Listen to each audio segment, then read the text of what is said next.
ஒரு குட்டி கதை சொல்லிட்டா, நானும் என் நண்பனும் கோயம்புத்தூர்ல தங்கியிருந்த 5 நட்சத்திர விடுதி உணவகத்துக்கு போனோம். இது ஒரு இலவச உணவு அப்படின்றதால காலை குளிக்காம கொள்ளாம ஏஞ்சி போயிட்டோம். உங்களுக்கு தான் தெரியுமே, 5 நட்சத்திர உணவகத்துல இருக்கிற உணவு மட்டும் இல்ல, அங்க இருக்கிற மக்களும் மிடுக்காத்தான் இருப்பாங்க அப்படின்னு. சரி, முதல்ல என்னென்ன சாப்பிடறதுக்கு இருக்கு அப்படின்னு பார்க்க போவோம் அப்படின்னு தட்டு எடுத்துன்னு போனேன். முதல்ல கண்ணில் பட்டது பழங்களும் விதைகளும் கொட்டைகளும், அப்புறம் வெளிநாட்டு விஷங்களும், மக்கின சோளம் மக்காத சோளம், இந்த மாதிரி நிறைய இருந்தது. அதுக்கு பக்கத்துல அடுமனை மாவு தின்பண்டங்கள் இருந்துச்சு, அதாவது பேக்ட் ஐட்டம்ஸ். அந்த பக்கம் போனா இன்னும் நிறைய விஷயங்கள் இருக்குது. அதாவது கோழி இறைச்சி குழலப்பம், அதாவது சிக்கன் சாசேஜ், அப்புறம் தீயில் வாட்டப்பட்ட பன்னிக்கறி, அதாவது கிரில்டு போர்க்கு, முட்டை, அப்புறம் வடிசாரா. இது என்ன நமக்கே தெரியலையப்பா. இது வந்து அவிக்கப்பட்ட தக்காளியும் பச்சை அவரையும், அப்புறம் காளானு, அப்புறம் கேரட்டு.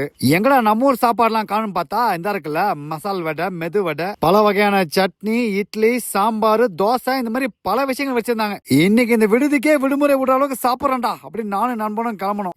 எனக்கு தெரிஞ்சு முதல் முறையா இட்லியை கரண்டில சாப்பிடுறேன். கேட்டா நட்சத்திர விடுதல போய் நாசுக்கா தான் சாப்பிடணுமாமே. அப்படியா? இனியா இது இட்லி மாதிரியும் இல்ல, சாம்பார் மாதிரியும் இல்ல, வேற மாதிரி இருக்குது. சரி, தோசையை சாப்பிட்டு பார்ப்போம் அப்படின்னு தோசையும் கரண்டிலே சாப்பிட்டோம்பா. இப்படி ஒரு தோசையை நான் வாழ்நாளும் சாப்பிட்டது இல்ல. அற்புதம் ஐயா. புரிஞ்சவன் பிஸ்தா. நான் இந்த பக்கம் சைவ உணவை சகிச்சு சாப்பிட்டுட்டு இருக்கேன், அந்த பக்கம் நம்ம கடோர் கஜன் கதகளை ஆடிட்டு இருக்கா போல. என்னத்தையே சாப்பிட்டுட்டு இருந்தாப்பா. பேர் என்னன்னு கேட்டேன், நீங்களே கேளுங்களேன்.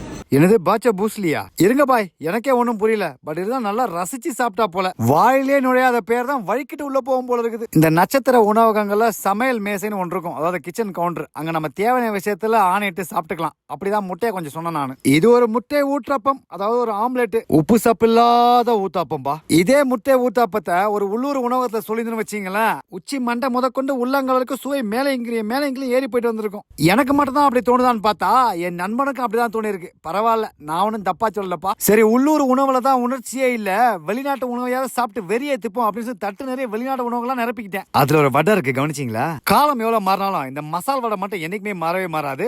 பரவாயில்ல, சுமாரா தான் இருந்தது. எனக்கு இந்த வாழைப்பழ ரொட்டி, அதாவது பனானா பர் ரொம்ப பிடிக்கும்பா. சாப்பிட்டேன், நல்லா இருந்தது. நமக்கு இந்த சுட்ட ரொட்டி மேல வெண்ணெய் தடவி சாப்பிடுறது ரொம்பவே பிடிக்கும். அதை தடவி சாப்பிட்டா பாருங்க, உண்மையிலே சொல்றேன், நல்லா இருந்தது. ஏன்னா இதுதான் இவங்க செய்ய மாட்டாங்க. கடைசியா நண்பன் காப்பியை குடிச்சு காண்டாயிட்ட போல. என்ன சொன்னா நீங்களே கேளுங்களேன்.